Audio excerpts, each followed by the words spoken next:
ఇప్పటం గ్రామ ప్రజల గడపలు కూల్చారు. వైసీపీ గడప కూల్చే వరకు జనసేన నిద్రపోదు.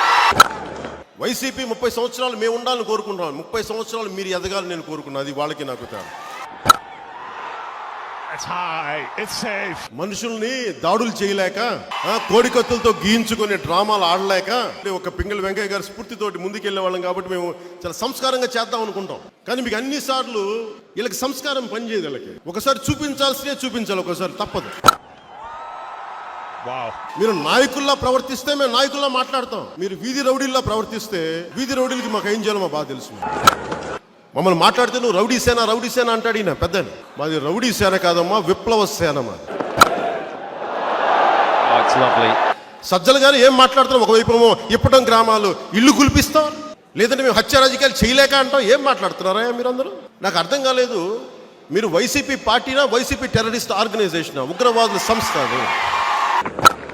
రాజకీయానికి పెట్టి పుట్టాలా? మేము చేయలేమా రాజకీయం? మా వల్ల కాదా? చేసి చూపిస్తాం. ఈ ఫ్యూడలిస్టిక్ కోటలు బద్దల కొట్టి కొట్టి కొట్టి తీరుతాం.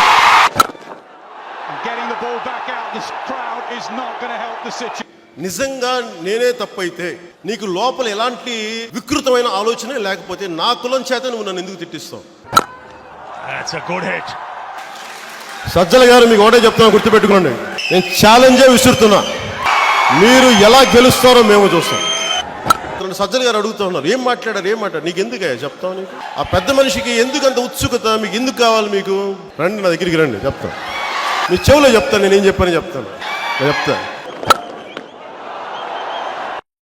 వైసీపీని దెబ్బ కొట్టాలి అంటే నేను ప్రధానమంత్రి గారి ద్వారా చెప్పి చేయనమ్మా, నేనే చేస్తాను. ఇక్కడ కూర్చొని వాడు కనీసం గెలవనోడి మీద పడి ఎందుకు ఏడుస్తారంటే, సత్తా కానీ తాకత్ అండం. అది అధికారంలో కాదు, గుండెల్లో ఉండవు. అరే మా వాళ్ళు ఇల్లు కూలిపోయినా ఇల్లు పలకరిస్తామంటే నువ్వు వెళ్ళకూడదు అంటారు. ఇప్పుడు కారులో వస్తారంటే కారు ముందు కదలకూడదు అంటారు. నడిచి వెళ్తారంటే నడవకూడదు అంటారు. అప్పుడు తిక్కొచ్చి బండి మీద ఎక్కి వస్తారని చెప్పారు. ఇంకో 30 సంవత్సరాలు వైసీపీని ఎన్నుకుంటే వాళ్ళ కోరికలు ఎంత? 175 వచ్చేసేయనమ్మా. 175కి వచ్చి పెద్దలు తీసేసుకోండి, మళ్ళీ వచ్చి మా మిగతా గడపలు కూల్చేయండి అని చెప్పచ్చు. వైసీపీ నాయకుల కుటుంబం కానీ వాళ్లే కనుక స్వాతంత్ర ఉద్యమంలో పాల్గొని ఉంటే, మన అదృష్టం పాల్గొలేదు. వాళ్ళు వైఎస్ఆర్ కడప జిల్లా అని ఎలా పేరు పెట్టారో వాళ్ళు వైఎస్ఆర్ ఇండియా అని పెట్టేసేవాళ్ళు. మళ్ళీ నవ్వులకి అస్సలు లోటు ఉండదు. సమయం సందర్భం లేక నవ్వుతూ ఉంటాడు అనుకో, అది వేరే విషయమైనా.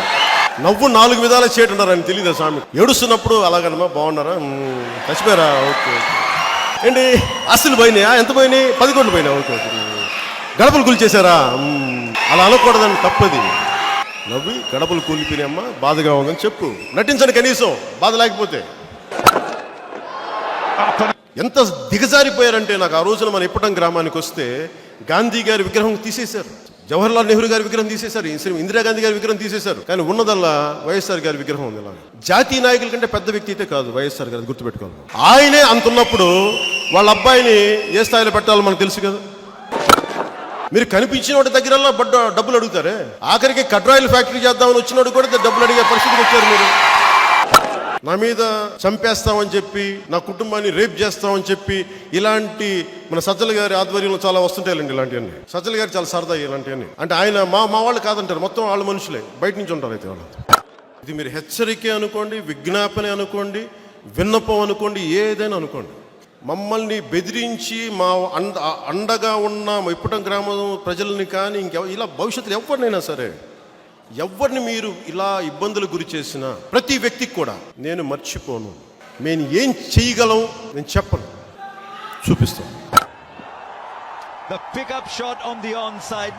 ఈసారి నేను చాలా వ్యూహాత్మకంగానే ప్రతి అడుగు ఆచితూచే వేస్తాను. దానికి నాకు మీ సంపూర్ణ సహకారం నాకు ఇవ్వండి.